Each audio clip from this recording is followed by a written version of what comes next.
성도 여러분 안녕하십니까? 굿뉴스 파노라마, 비구도 제자사에게 참석하신 여러분들과 같이 우리 아름답고 복된 예수님의 행적을 돌아보는 시간입니다.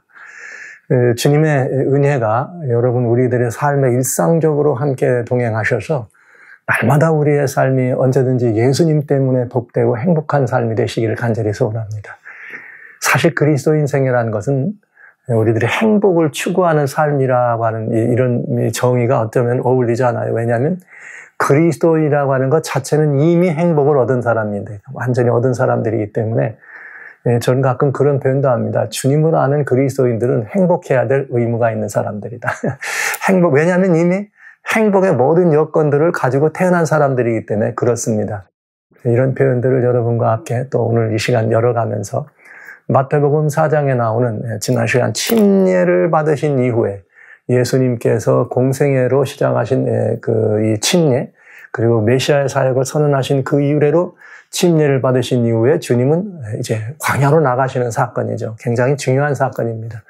오늘 마태복음 4장에 나오는 특별히 여기 이 침례를 받고 나가는 이 사건에 대해서는 마가복음 1장에 나오고 누가복음 4장에도 함께 나오는 이야기가 되겠습니다. 마태복음에 여기 4장 1절로 2절 말씀에 그때 예수께서 성령에게 이끌려 마귀에게 시험을 받으러 광야로 가서 40일을 밤낮으로 금식한 후에 줄이신지라. 예수님이 여기 대단히 중요한 말이 세 가지가 있어요. 뭐냐면 성령에게 이끌려 나가셨다. 이 똑같은 말씀을 마가복음에서는 또 뭐라고 표현했느냐면은 1장이죠. 1장 12절로 13절에 성령이 곧 예수를 광야로 몰아내셨다 이렇게 돼 있어요. 몰아내셨다.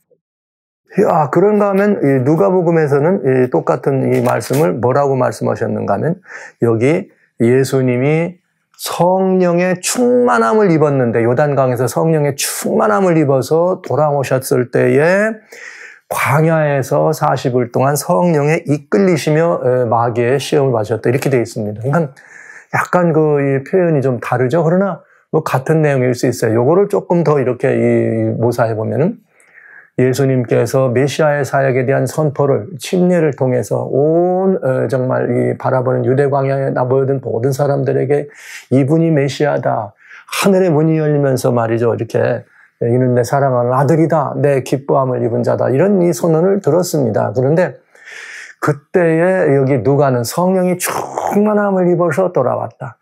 그래서 성령이 충만하니까 성령께서 주님을 이끌으셔서, 성령이 주님을 이끌으셔서 광야로 갔다. 이런 얘기가 되겠죠. 그러니까 예수님이 침례를 위해 성령이 충만하셨다는 것, 그리고 성령이 이끌으셨다는 것.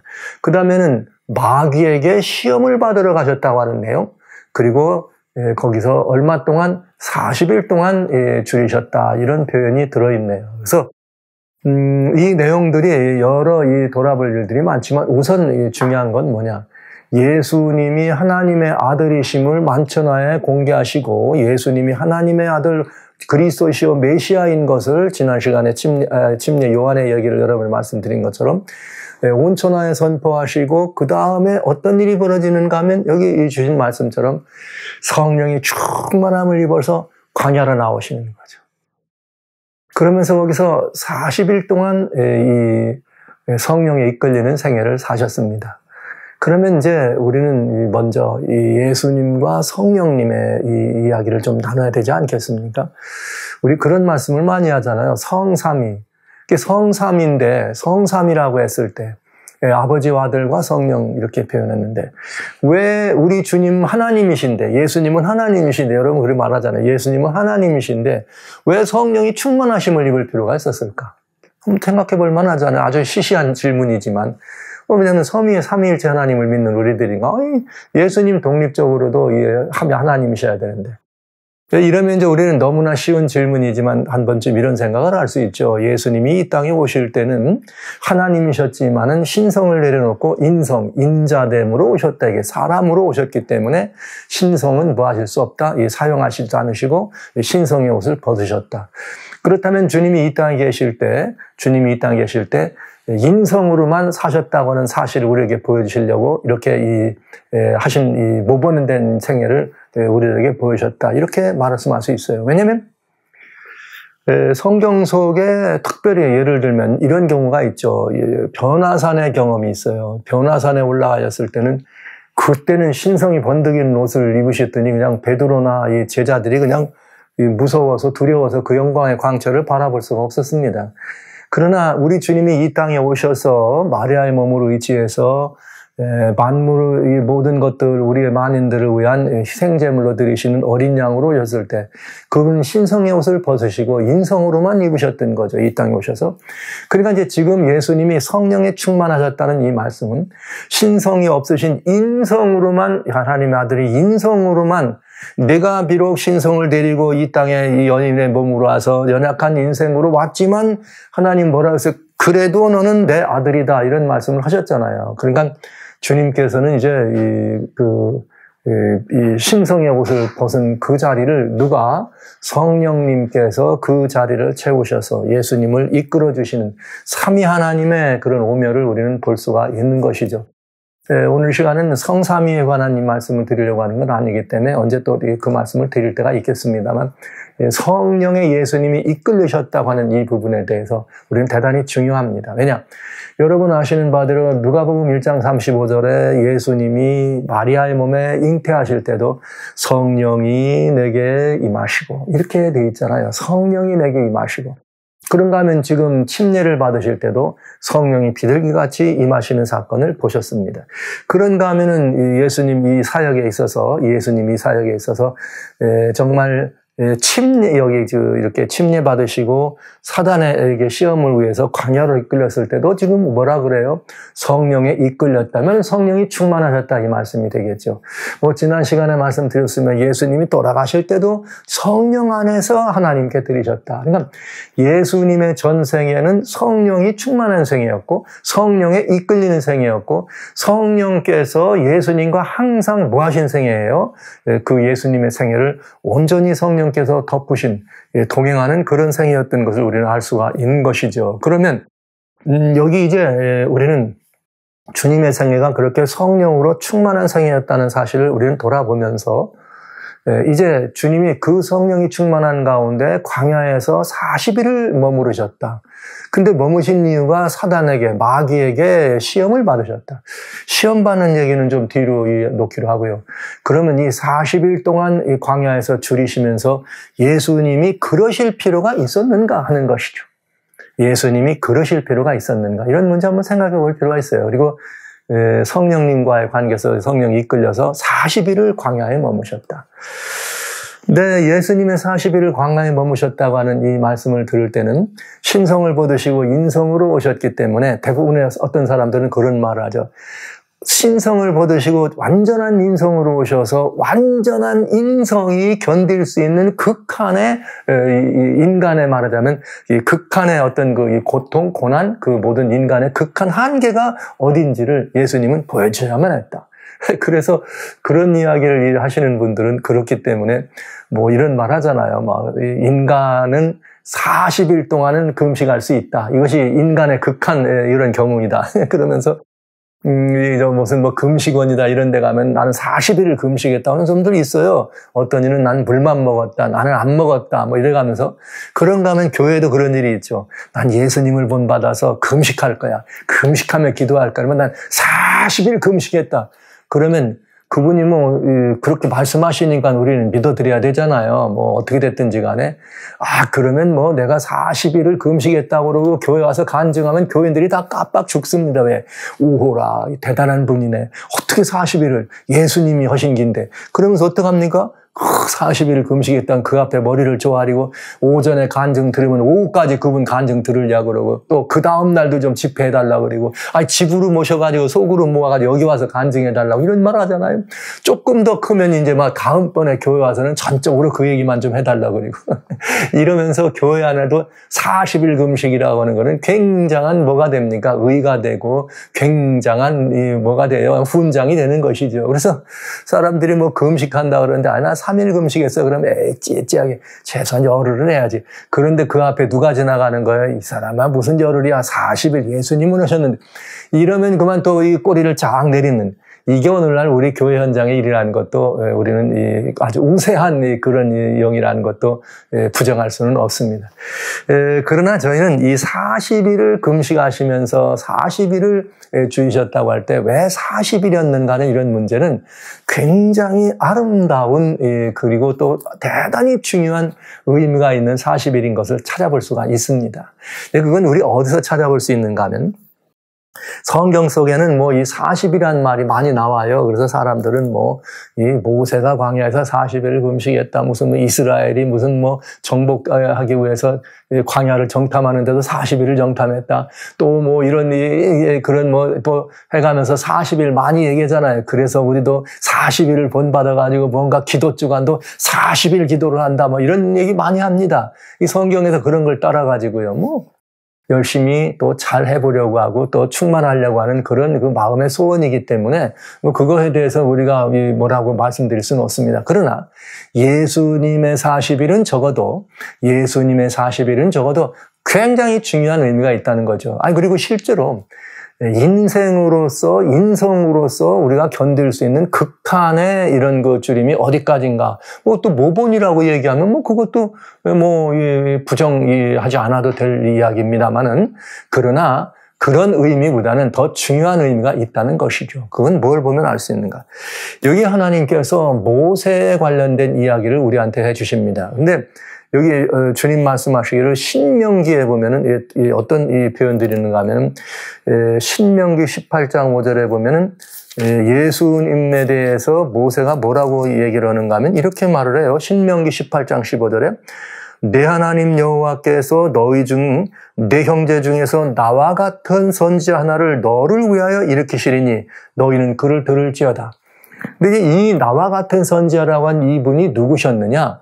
사도행전 3장 22절이나 사도행전에는 이제 제자들이 바로 모세에게 이런 말씀을 하셨다. 바로 이런 말씀을 하시고 또 그런 선지자들이 말씀하신 바로 그가 누구다? 예수님이셨다는 것을 우리들에게 알 수가 있는 것이죠. 이분이 예수님이라는 걸. 그러면 모세와 같은 선지자라는 표현을 썼기 때문에 우리는 예수님의 이 행적 속에는 모세로부터 예표된 행적이 틀림없이 있을 거다는 걸 알 수가 있게 됐습니다.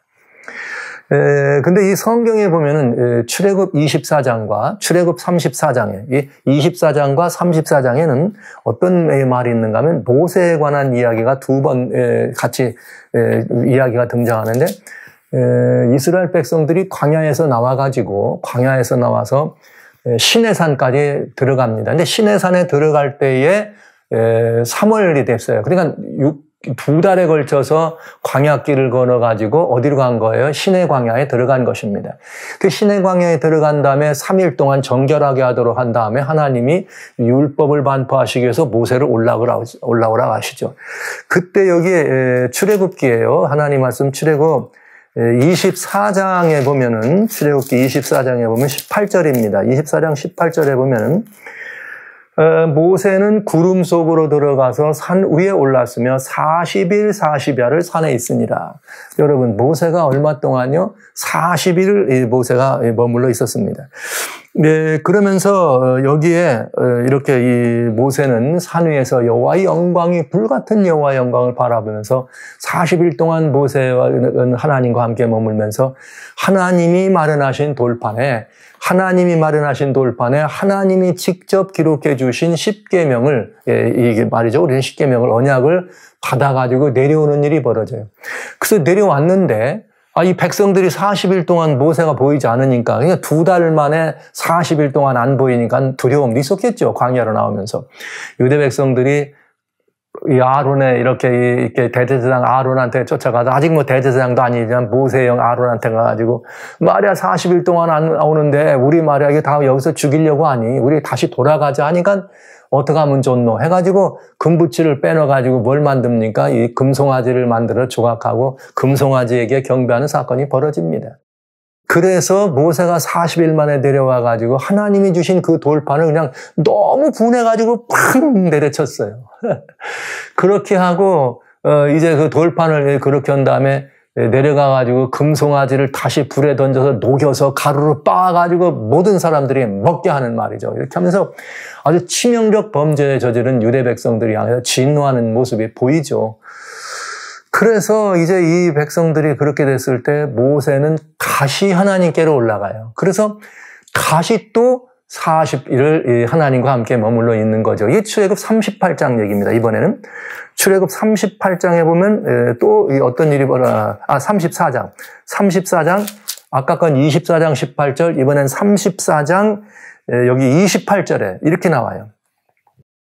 모세가 여호와께서 함께 40일 40야를 거기 있으면서 떡도 먹지 아니하고 물도 마시지 아니하였으니 여호와께서는 언약의 말씀 곧 10개를 판들에 기록하셨더라. 그러니까 여기 또 40일이 지난 거예요. 이야, 모세는 인간적으로 생각하면 여러분 40일을 금식한 분이 얼마 되지 않아서 다시 또 40일을 금식한다면 그게 그냥 인간입니까? 초인간이지. 그게 보통 사람은 견딜 수 있습니까? 그건 견딜 수 없죠. 그거는 도무지 견딜 수 있는 상황이 아니었죠.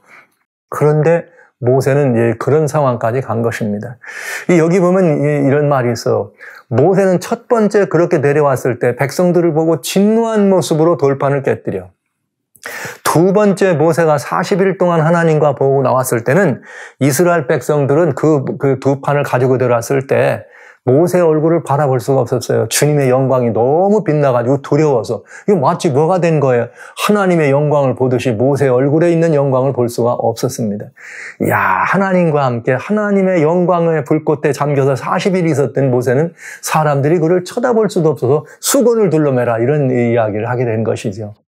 지금 두 모세를 우리는 보게 됩니다. 두 모세를 보는데 하나는 돌판을 깨뜨렸던 모세, 하나는 이제 돌판을 가지고 나온 이 모세인데 얼굴에 빛나는 이 모세 두 모습을 보는 거죠. 그래서 여기 이제 그 모세의 이런 이 모습들도 우리가 나눌 말씀이 많이 있겠습니다. 변화된 모습도 여러분 저희가 이 40일은 어떤 의미일까 하는 것을 지금 보는 과정이기 때문에 한번 모세의 길을 보는 것이죠. 성도 여러분, 형제자매 여러분, 모세가 40일 동안 하나님의 영광 앞에 있었습니다. 40일 동안 뭘 했습니까? 하나님께서 야, 너 말이야 내려가면 말이야 성막을 짓고 계명은 이렇고 앉아가지고 계속 계명을 일러주고 율법을 일러주고 그것만 40일 동안 하나님 앞에서 모세가 배웠을까요? 여러분 어떻게 생각하세요? 여호와의 영광 앞에서 40일을 머물러 있던 모세, 아마 그 40일은 어쩌면은 뭐 그냥 이 아래에 있는 사람들에게는 그것이 40일이라는 긴 시간이었지만 하나님 앞에 있는 모세에게는 아마 그 시간이 굉장히 짧았을 수 있죠. 왜냐하면 하나님 앞에는 뭐 시간이 이렇게 이런 그 시간의 흐름도 우리는 그 앞에서는 우리가 구분할 수 없을 테니까요. 여하튼 거기서 모세는 하나님과 뭘 백성하는 거예요? 애굽에서 벗어나온 이 하나님 백성, 이스라엘이죠. 그 애굽에서 나온 이스라엘 백성들과 하나님과의 뭘 세우는 거예요? 언약을 새롭게 하는 거예요. 언약을 세우고 하나님께서 율법을 반포하도록 해서 하나님과 그 사이에 언약 관계, 너희가 내 말을 순종하거라, 나 외에 다른 신을 섬기지 말거라, 그러면 나는 너에게 이 모든 것을 더하리라. 이런 언약 관계에 대한 이야기를 지금 나누신 것이고 그 언약의 이것들을 위해서 주님께서는 아마 굉장히 이렇게 모세에게 많은 것들을 보여주실 것이 틀림없습니다. 어쩌면 첫 번째 모세가 들어갔을 때는 아마도 우리가 이 모세의 기록을 창세기부터 모세 기록이라고 하니까 하나님께서 이렇게 우리 하나님께서 우리 인류를 지으시고 이렇게 많은 역사와 이 아름다움이 있었느니라. 그러나 인간이 하나님을 이렇게 떠나고 선악과를 먹고 떠나간 이런 이야기들을 하나님은 모세와 나누시고 모세는 그걸 정말 하나님 앞에서 각인되도록 듣고 무섭고 놀라운 하나님의 은혜 그리고 그 놀라운 하나님의 또 진노도 보지만 하나님의 놀라우신 사랑 가운데도 보지 않았겠어요. 그런 모습들을 보는데 우리 주님께서 이제 이렇게 내 조상들이 여기까지 와서 노아 때는 말이야 이렇게 해서 홍수로 해서 다 쓰러져 나갔느니라.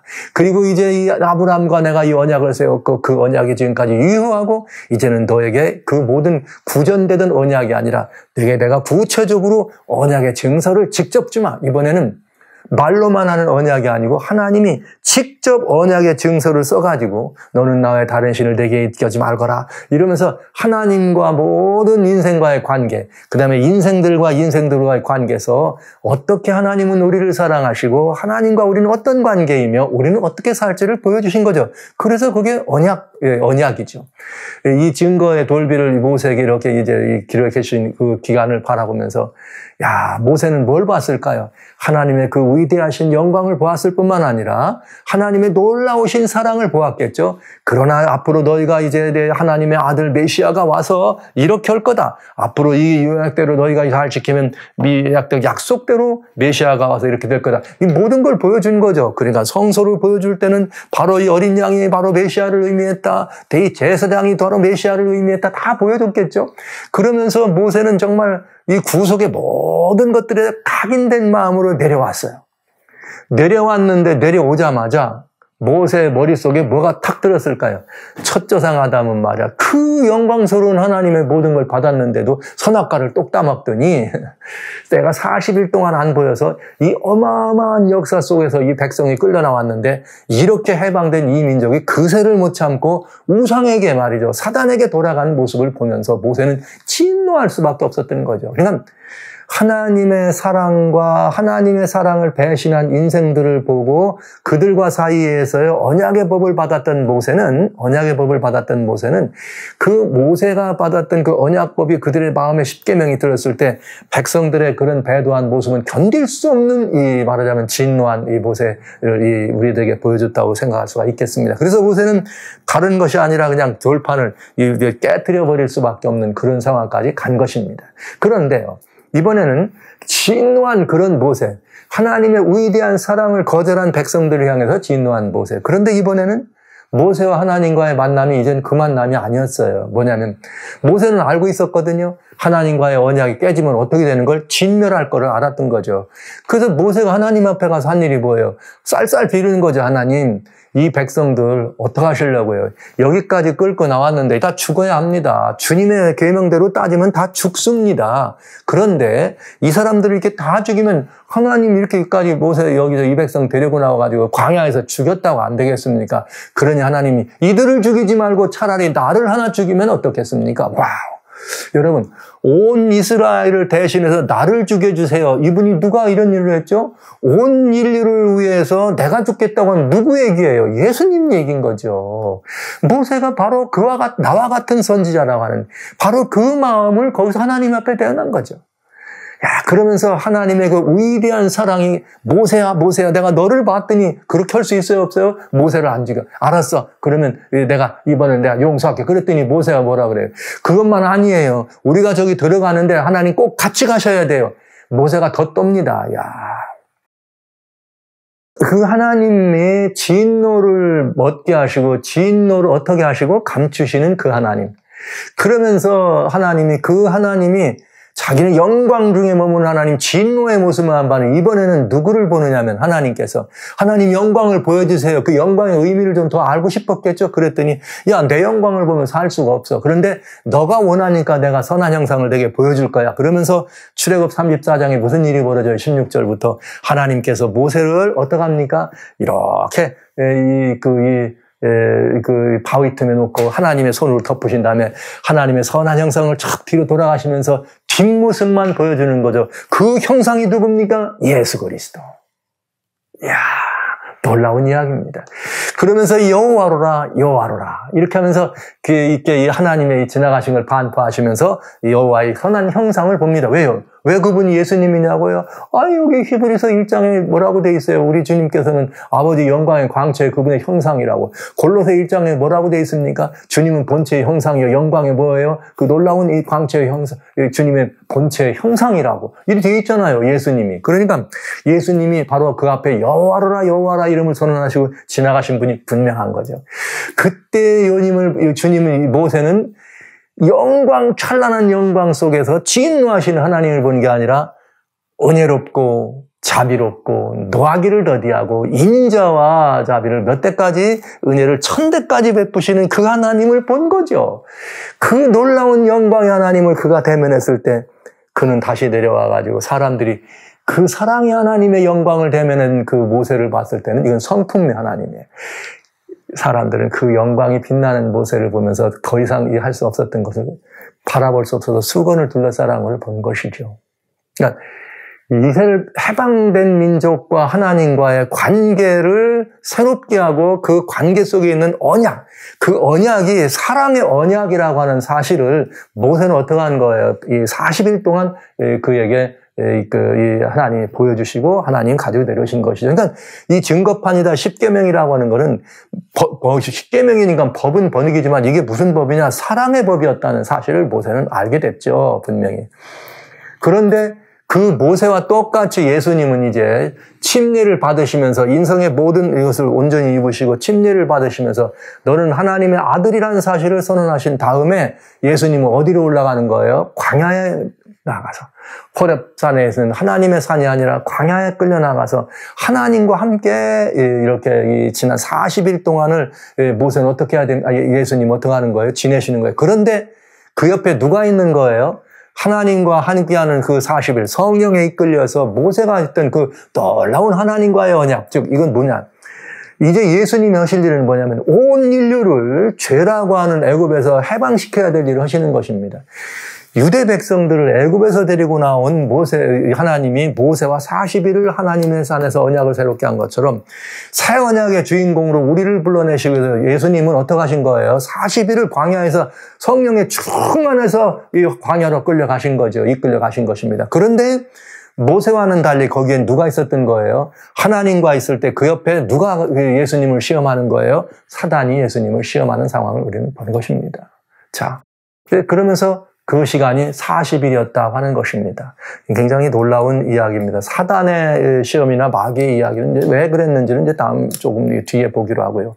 자, 이렇게 해서 언약을 새롭게 하는 구약 이스라엘 백성과 새 언약으로 다시 한번 하나님과 우리와의 관계를 새롭게 세울 예수님이 40일 광야에서 모세는 유대 백성들과 하나님과의 그 언약 관계에서 구약 이스라엘 백성들을 위한 제사장 족속으로의 그들을 세우기 위해서 뭘요? 40일. 예수님께서는 우리를 제사장으로 세우시는 하나님의 역사를 이루시는 인류의 해방을 위해 태어나실 예수의 메시아 사역의 그 놀라운 역사를 이루시는 그 일을 위해서 40일을 어디에서요? 광야에서요. 누구에게 시험받으면서 사단에게 시험받는 이 40일을 보내셨다고 하는 사실인 것입니다. 굉장히 중요한 사건이었습니다. 이 사건은 단순히 그냥 예수님이 그냥 마귀에게 시험받으러 40일 나갔다 이렇게 표현되어 있지만 그 안에 있을 이야기는 대단히 중요한 이야기입니다. 모세는 40일 40야를 아무것도 먹지 않았습니다. 그런데 여러분 예수님도 그러셨잖아요. 그러면 여러분 어떻게 인간이 극한 상황에서 40일을 견뎠다고 하는 그런 의미하고는 전혀 내용이 다른 거죠. 여러분 지금 모세가 하나님 앞에 서 있으면 뭐로 충만하지 않고는 불가능합니까? 성령의 권세와 권능으로 충만하지 않고는 성령님한테 그가 감싸 있지 않고는 하나님 앞에 설 수 있어요? 없지요. 그러니까 여러분 우리가 인생의 모든 연약함을 내려놓고 온전히 성령으로 충만할 때 사람으로는 상상할 수 없는 그런 어떤 역사들을 일으킬 수 있다는 사실을 우리는 볼 수 있는 거죠. 그러니까 단순히 인간의 어떤 한계 상황을 극복하기 위한 40일이 아니고 성령이 충만해서 하나님 앞에 설 때 성령의 은혜 가운데 우리가 머물러 있으면 그건 40일이 아니라 그 이상일지라도 그러니까 모세는 2번씩이나 도합이 80일이죠. 저 중간에 잠깐을 빼놓고는 그런 일이 가능했던 것처럼 오늘 우리는 이 모습 속에서 굉장히 중요한 하나님과 인류와 맺은 그런 언약을 새롭게 하시는 예수님의 40일을 볼 수 있어야 된다 하겠습니다. 여러분 모세는 유대 백성들과 하나님과의 언약을 위해서 40일 또 40일 우리 예수님은 온 인류와 하나님과의 새로운 언약 관계 속에 들어와서 새 언약을 주인공으로 삼기 위해서 40일을 그렇게 보내셨다는 사실을 우리는 이해하면 이 40일은 굉장한 시간이 되겠습니다. 모세가 거기서 하나님과 교통했다고 하는 것은 정말 우리가 상상하기 어려운 상황이잖아요. 그 장면을 한번 묘사한다는 거나 말씀드린 것처럼 순간적이었을 겁니다. 밑에서는 40일이었지만 예수님께서 광야로 이끌려 나가셨을 때 광야에서 하나님 앞에서 메시아의 사역을 위해서 이제는 아버지 내가 어떻게 합니다? 나는 약속대로 이제는 이 백성들을 위해서 이제 조만간 이 모세와 세워난 그 언약에 나와 있는 그 율법의 가르침 그대로 그 모세 그거는 여자의 후손이 오기까지 있는 것 아닙니까? 이제 내가 왔습니다. 아버지 제사와 예물을 원치 않으시죠? 내가 왔습니다. 이제 내가 그 예물이 될 것입니다. 이제 이런 이야기들을 예수님과 아버지 사이에 굉장히 중요한 그 율법을 완성케 하는 완성하면서 새 언약을 세우는 그 시간을 가진 것이죠. 다만 다시 말씀드리지만 그 옆에서는 무슨 말이지 그런 일이 있어? 마귀가 이제 등장해가지고 왜 인류에게 이런 범죄했으면 죽어야 되는데 그런 일들을 할 것인가 하는 마귀의 시험이 그 옆에 있었다는 차이가 하나 있었을 뿐이고요. 하나님과 이 예수님과 사이에 굉장히 긴밀한 아름다운 40일이 있었다는 것을 우리는 보게 됩니다. 그런데 성령으로 인성을 쓰였습니다. 성령으로 충만했기 때문에 그 40일도 어떻게 해요? 순식간에 보내실 수 있었던 거죠. 그리고 어떻게 된 거예요? 그 성령이 충만해서 아버지 앞에 떠났을 때는 비로소 어떤 일이 벌어지는 거예요? 육신적인 허약함이 그에게 40일이 지났으니까 금탄 것이고 마귀는 그 순간을 노려서 예수님을 시험한 것으로 볼 수가 있겠습니다. 와우, 이게, 제가 모세 얘기만 여러분들에게 드렸지만은, 사실은 구약 당시에 모세와 같은 선지자가 있고, 신약 시대에 우리들과 매우 밀접한 연관이 있는 누가 또 있는가 하면 엘리야가 있습니다. 엘리야 선지자도 보면은, 열왕기 상에 보면 19장에, 열왕기상 19장에 보면은, 이 엘리야 선지자는 무슨 일이 있는가? 처음에 그 아합 임금의 부인 이세벨의 갈멜산의 역사가 있은 다음에 이세벨의 이 간격에서 엘리야가 죽임을 당하게 되고 엘리야는 그 소리를 듣고 도망을 치죠. 그래서 이 그리치네가에서 이렇게 까마귀가 가져다 주는 이 떡과 이 떡과 이 고기를 먹은 다음에 엘리야가 호렙산에 가는데 어떻게 됐는가? 열왕기상 19장 8절에 보면은 40일 40야. 즉 40일을 밤낮으로 엘리야가 가가지고 호렙산에 들어갑니다. 근데 성경이 이렇게 되어 있어요. 하나님이 주신 떡과 물과 그걸 먹고 어떻게 된 거예요? 그것으로 힘을 내서 40일을 걸어갔다고 그랬어요. 이야, 놀랍지 않습니까? 엘리야는 어떤 일을 했느냐? 40일을 하나님이 주신 떡과 이 모든 것들을 통해서 40일을 그런 일을 이뤘다는 것을 우리는 보게 되는 것이죠. 그래서 엘리야가 40일을 지난 다음에 호렙 반석에서 누구를 대면하는 거예요? 하나님을 대면하는. 이 40일, 그러니까 욕심나죠, 여러분. 또 40일 찾아서 뭔가를 계획해보는 여러분들이 계실까 걱정됩니다만. 요는 이것입니다. 모세나 엘리야나 완전한 우리들과 같은 인생들입니다. 그런데 그런 상황 속에서 하나님 앞에 대면하기 위해서 그들이 공통적으로 했던 일은 뭐냐? 성령으로 충만했다는 것이죠. 엘리야도 어떻게 한 거예요? 이렇게 그 40일 40야를 그냥 걸어갔던 것은 먼저 하나님이 공개하신 그것으로 힘을 얻어서 거기까지 갔었다. 이렇게 말씀하셨습니다. 요는 주님이 그렇게 메시아의 생애를 성령과 더불어 성령으로 충만한 생애를 시작했던 그것처럼 우리들도 예수님의 뒤를 따라서 침례를 받고 거듭나 새 생명이 되고 하늘의 생명을 새로 위임받으면 우리가 살아가는 삶의 그 모든 근원은 어디로부터? 성령으로부터 온다는 사실 기억해 주시기 바랍니다. 그래서 이 부분은 아주 중요합니다. 우리는 이 부분을 어디에서 찾아볼 수 있는가 하면 이렇게 돼 있어요.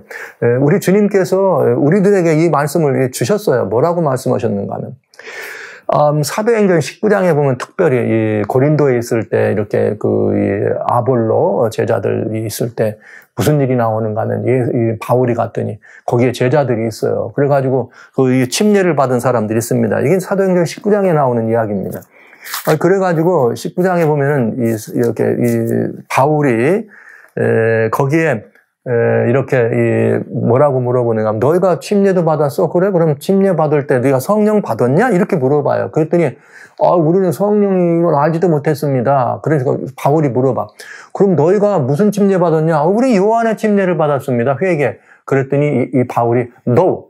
아니야. 이제는 예수님의 이름으로 침례를 받아라. 예수 이름으로 받는 침례를 받으라 해서 다시 침례를 줬더니 뭐가 일어나요? 그들이 이게 성령을 받아가지고 방언도 하고 이렇게 예언도 하는 일이 벌어지는 걸 볼 수가 있어요, 여러분. 그러니까 우리가 성령의 이 새 생애를 출발할 때 성령이 임해야 된다고 하는 건 마치 뭐와 마찬가지냐면 하나님이 흙으로 사람을 빚으시고 그 코에 생기를 불어넣으시니, 생기를 불어넣으시니 곧 생명이 된지라. 그래서 이 생기를 불어넣었다니 생기 네셔마가 나중에는 루아흐, 그 다음에 이쪽에는 네페시, 그 다음에 여기 나오면 푸뉴마 이래서 성령으로, 그러니까 새 생명이 일어날 때는 하나님의 생명의 기운이 필요한 것처럼 우리가 예수님의 은혜로 말미암아 거듭난 새 생애가 될 때는 어떻게 돼야 되는가? 성령의 충만한 생애로 시작돼야 되는데 이거는 새 생애의 출발을 위해서 하나님이 코에다가 아담의 코에다가 생기를 주신 것처럼 네샤마 혹은 푸뉴마, 루아흐 이것처럼 하나님께서 우리도 거듭 태어나면 침례 후에 거듭나면 우리에게 뭘 주신다? 여기에 대해 우리에게 푸니우마, 성령을 주신다. 그러니까 성령은 거듭난 생애가 살아가는 매우 중요한 생명의 근원이 되겠습니다. 예수님이 보여주셨습니다. 그리고 그 사역을 그렇게 시작하였습니다. 그래서 우리도 이렇게 예수님을 영접할 때 그런 역사가 있어야 된다는 사실을 기억하시면서 이거는 하나님의 약속입니다. 왜냐고요? 에베소 1장 13절에 주님 말씀하셨어요. 너희가 진리의 말씀, 곧 구원의 복음을 어떻게 우리가 믿어서 구원의 복음을 듣고 그 말씀을 믿음으로 영접해 드리면 하나님께서 너희에게 성령으로 인친다 이렇게 말씀하셨어요. 할렐루야. 그게 여러분 어떻게 되는 겁니까? 우리가 생명의 말씀, 진리의 말씀, 이 생명의 복음을 영접해서 이 복음을 인정하고 예수님이 우리의 구주인 것을 영접하면 하나님은 뭘 우리에게 성령으로 인치신다고 약속했다고요. 왜 성령으로 인치시느냐? 이것을 고린도후서 1장에는 말이죠. 22절에 뭐라고 말씀하셨느냐면은 고린도전서 1장 22절에 보증으로 주었다고 그랬어요. 고린도전서 1장 22절에.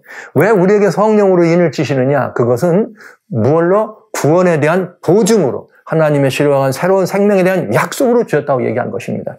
사랑하는 성도 여러분, 그러니 우리 모두는 다 성령의 충만한 생애로 살아야 될 뿐만 아니라 그 생애가 되기 전에 말씀으로 새 생명을 얻었을 때 우리는 모두 다 성령의 사람으로 거듭나야 된다는 사실을 기억해 두시기 바랍니다.